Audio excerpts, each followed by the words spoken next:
माटिए में मिलिहे तो हर तानावा हो, काहे करे लागू मानावा।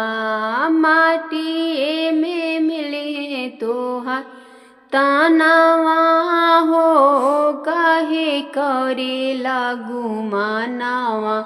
राख होइहे सुंदर बदनवा हो, काहे करे लागू मानावा। राख होइहे सुंदर बदनवा हो, काहे करे लागू मानावा। माटी में मिलिहे तो हर तानावा हो, काहे करे लागू मानावा। माटी में मिलिहे तो हर तानावा हो, काहे करे लागू मानावा। राख होइहे सुंदर बदनवा हो, काहे करे लागू मानावा। राख होइहे सुंदर बदनवा हो, काहे करे लागू मानावा। कि एक बार शिव जी के चरचा में आके देखना, कि एक बार शिव जी के चरचा में आके देखना। कि उनके शरण में नेहिया लगा के देखना, कि उनके शरण में नेहिया लगा के देखना। माया में भुलाइल तो हर मानवा हो, काहे करे लागू मानवा।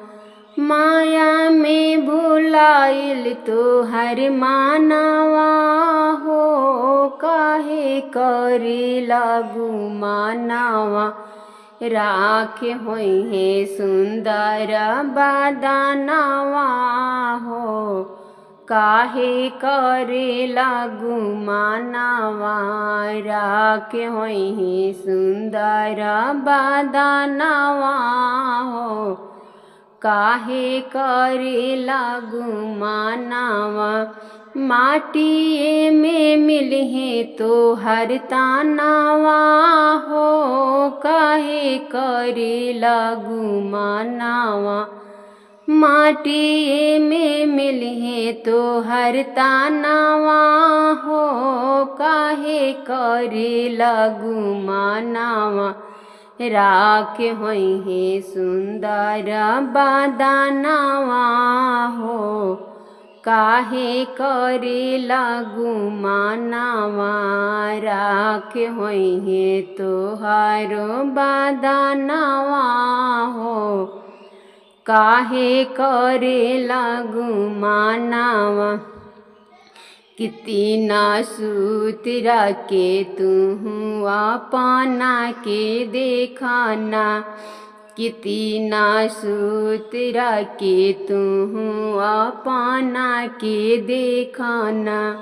भोला दयालु बारे तू आजमा के देखना, भोला दयालु बारे तू आजमा के देखना।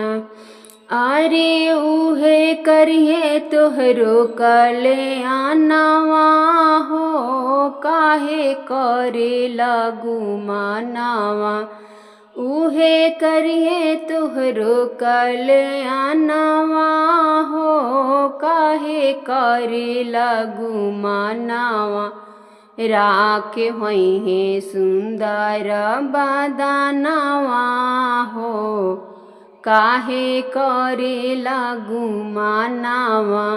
राख होइहे सुंदर बदनवा हो, काहे करे लागू मानवा।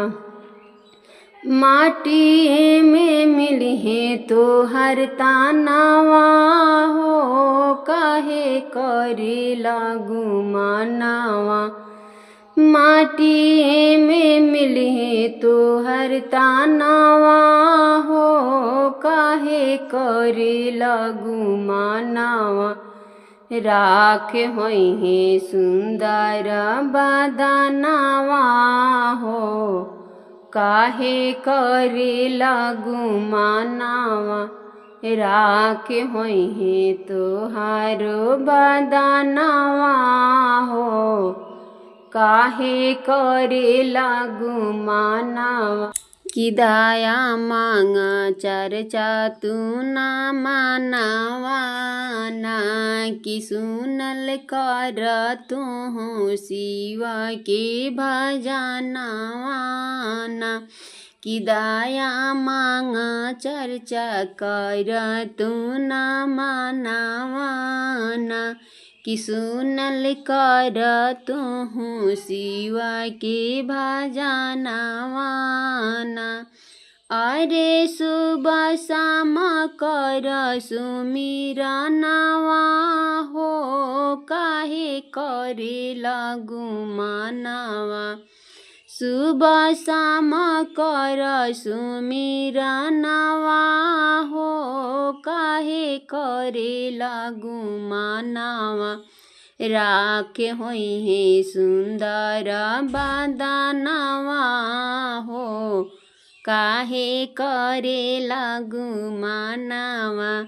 राख होइहे सुंदर बदनावा हो, काहे करे लागू मानावा।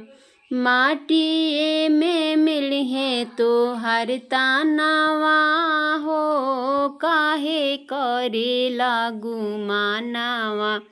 माटी में मिलहे तो हर तानावा हो, काहे करे लागू मानावा।